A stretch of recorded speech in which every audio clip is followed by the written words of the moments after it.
Bonjour Linda de Charme-Accueillant, ce beau vendredi, il fait beau et chaud ce week-end, alors on va profiter. C'est un de nos derniers week-ends ou peut-être on aura un autre, un peu l'été des Indiens comme on dit, mais il fait très chaud. Alors ceux qui n'ont pas fermé leur piscine, profitez-en. Et puis ceux qui les ont fermés, ben, on va quand même prendre un petit verre de vin sur la terrasse. Alors aujourd'hui, je vais vous parler des signes de la vie pour tous et chacun. J'ai eu une drôle de semaine. J'ai rencontré beaucoup de gens qui me disaient « Oh, il m'arrive telle affaire, je n'ai pas saisi » ou quoi que ce soit. C'est sûr que les gens me posent beaucoup de questions sur les manifestations des nombres. Quand ils voient 11-11 ou 22-22 ou ils voient toujours des 5.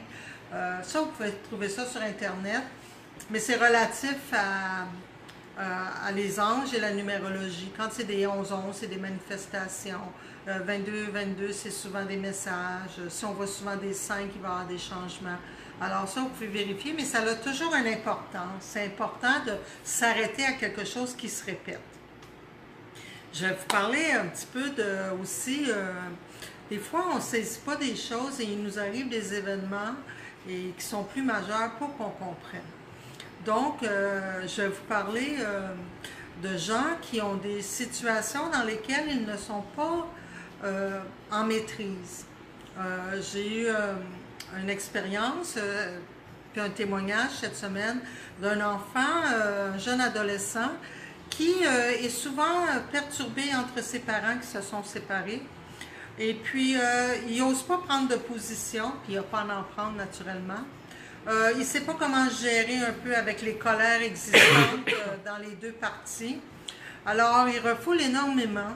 Et c'est un enfant qui est hypersensible, donc tout part en dedans et il devient très nerveux à l'intérieur, mais il a l'air en maîtrise à l'extérieur. Et sa mère me contait qu'il fait du sport et dans une des activités, il y a eu un face-à-face et puis ça lui a causé une légère commotion cérébrale. Ça l'oblige à prendre un temps d'arrêt. Ça l'oblige Il y en avait trop dans sa tête. Il est passé dans son cœur, passé dans ses bottines. Trop dans la tête, à analyser comment réagir, comment faire. Donc, la commotion cérébrale l'oblige à, pas lire trop longtemps, pas stimuler son cerveau avec les électroniques ou la télévision, pas plus que tant d'heures par jour, de réintégrer le système scolaire une période à la fois. Alors, ça l'oblige à dormir, relaxer et arrêter de penser. Retourner dans son cœur pour se choisir. Il arrive plein de choses. J'ai une autre dame qui est venue me voir cette semaine, puis elle me disait ma mère, elle me manipule, elle m'aide, mais après je l'entends parler, puis je me sens dans l'obligation de, et ainsi de suite. Faut que je tousse. Ce sont des choses qui sont souvent propices entre mère et fille. Alors, c'est important de prendre juste ce qui nous appartient. Vous savez, les parents, quand on renote ou qu'on fait du mal à quelqu'un, c'est souvent un reflet de notre propre souffrance. Et moi, je vais vous donner moi comme exemple. Ma mère, c'est une personne qui est insatisfaite dans la vie. Et puis, excusez, je suis déconcentrée. Il y a assez de mouvements autour de moi, là. Continue. Je reprends mon calme. Bon, quand on vit des choses qui sont difficiles et qu'on se fait remettre sur le nez des obstacles qui sont redondants, qui reviennent souvent et qu'on réagit d'une façon, on le prend personnellement et ça nous fait mal, c'est souvent un reflet de soi. Fait qu'une mère qui va souvent exiger que vous soyez meilleure, que vous soyez plus belle, plus fine, plus riche, plus ci, plus, c'est qu'elle ne reconnaît pas votre beauté ou votre personne ou vos forces pour qu'elles sont. Et ça, c'est un reflet de vous-même en vous disant que vous ne vous reconnaissez pas dans vos forces. Vous vous mesurez par les attentes des gens autour de vous au lieu de dire « j'ai fait du mieux que je pouvais et j'ai atteint ma capacité. Une autre fois, peut-être que ma capacité sera un peu plus haute. Mais là, pour l'instant, j'ai atteint ma capacité. » Alors, c'est important d'être alerte, à l'écoute de tous les signes. Quelqu'un qui qui se fait rentrer dans le derrière en automobile, c'est comme avance, arrête de stagner, avance, on vient de te pousser, c'est un signe. Quelqu'un qui se foule une cheville ou qui se tourne le pied, souvent, il a peur d'aller de l'avant, il est insécure. Des gens qui font des indigestions régulièrement, il y a quelque chose dans la vie qui ne digère pas. Alors, c'est important de faire les liens, surtout quand c'est des choses qui sont inattendues, comme se faire rentrer dedans ou avoir échappé quelque chose. On se pose la question, mon Dieu, pourquoi que ça m'arrive tout d'un coup? C'est un message, c'est toujours des messages. Alors, c'est sûr qu'il y a beaucoup d'explications, vous pouvez en trouver en référence sur Internet, dans les livres, tout ça.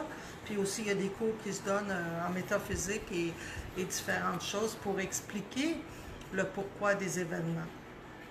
Chaque malaise, chaque situation, chaque confrontation, chaque moment de bonheur a une raison d'être. Un moment de bonheur, c'est pour nous faire prendre conscience qu'on est dans la gratitude. Quand on est dans la gratitude, il n'y a que la joie qui se manifeste autour de nous. Un moment de tristesse, c'est pour nous rassembler, c'est pour nous montrer nos forces, notre courage. C'est pour des fois apprendre à lâcher prise. Il y a plusieurs raisons pour différentes circonstances. Alors, je vous dirais que c'est important d'être à l'écoute et quand on n'est pas certain de s'informer. Ces manifestations-là aussi peuvent se manifester la nuit, durant nos rêves. Des fois, on a des messages qui sont des rêves qui sont confondants, mais les messages sont très clairs. Quelqu'un qui tombe souvent dans un précipice, c'est quelqu'un qui est vraiment insécure, qui a peur de se retrouver seul. Alors, c'est des choses qu'on peut reconnaître. Quelqu'un qui rêve souvent, qui se noie, c'est quelqu'un qui étouffe, qui a besoin d'air, besoin de prendre son expansion. Alors, c'est toutes des petites choses comme ça qui sont importantes à souligner dans la vie. Fait que, je vous dirais, c'est le mois de septembre, c'est le mois des Vierges.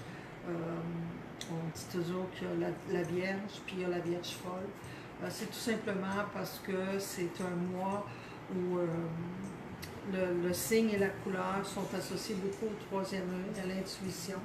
Fait qu'il y a des gens, des fois, qui sont trop dans les airs, passés dans leurs bottines, c'est ce qu'on appelle des vierges folles. Puis ceux qui sont plus ancrés sont les vierges régulières, comme on dirait. Mais vous savez, dans tous les signes, il y a des positifs, des négatifs. Fait que c'est juste des traits de caractère qui sont plus prominents chez les vierges. Et les pierres, pour le mois de septembre, c'est le saphir, le sodalite et la lapis lazuli.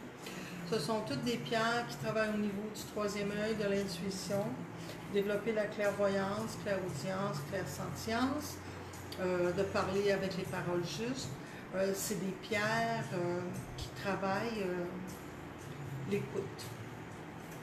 Vous savez, quand on est jeune, la petite voix nous dit souvent, des fois on a peur qu'un enfant déboule des marches, puis par instinct, il recule. C'est sa petite voix intérieure qui le guide. Ça, c'est ce qu'on appelle l'intuition. Puis quand on est enfant, on est dans cette pureté-là, on n'a pas encore les consignes sociales et familiales qui nous sont imprégnées en nous. On est encore dans notre pureté, à l'écoute de notre intuition. Alors, c'est ça qu'on doit retrouver. Et quand on voit beaucoup de signes de l'extérieur, c'est une manifestation de cette intuition-là, de ces messages de plus grands que nous, qui viennent nous donner un coup de main pour cheminer et être à l'écoute de soi et de nos besoins, pour grandir et être de plus en plus dans nos cœurs.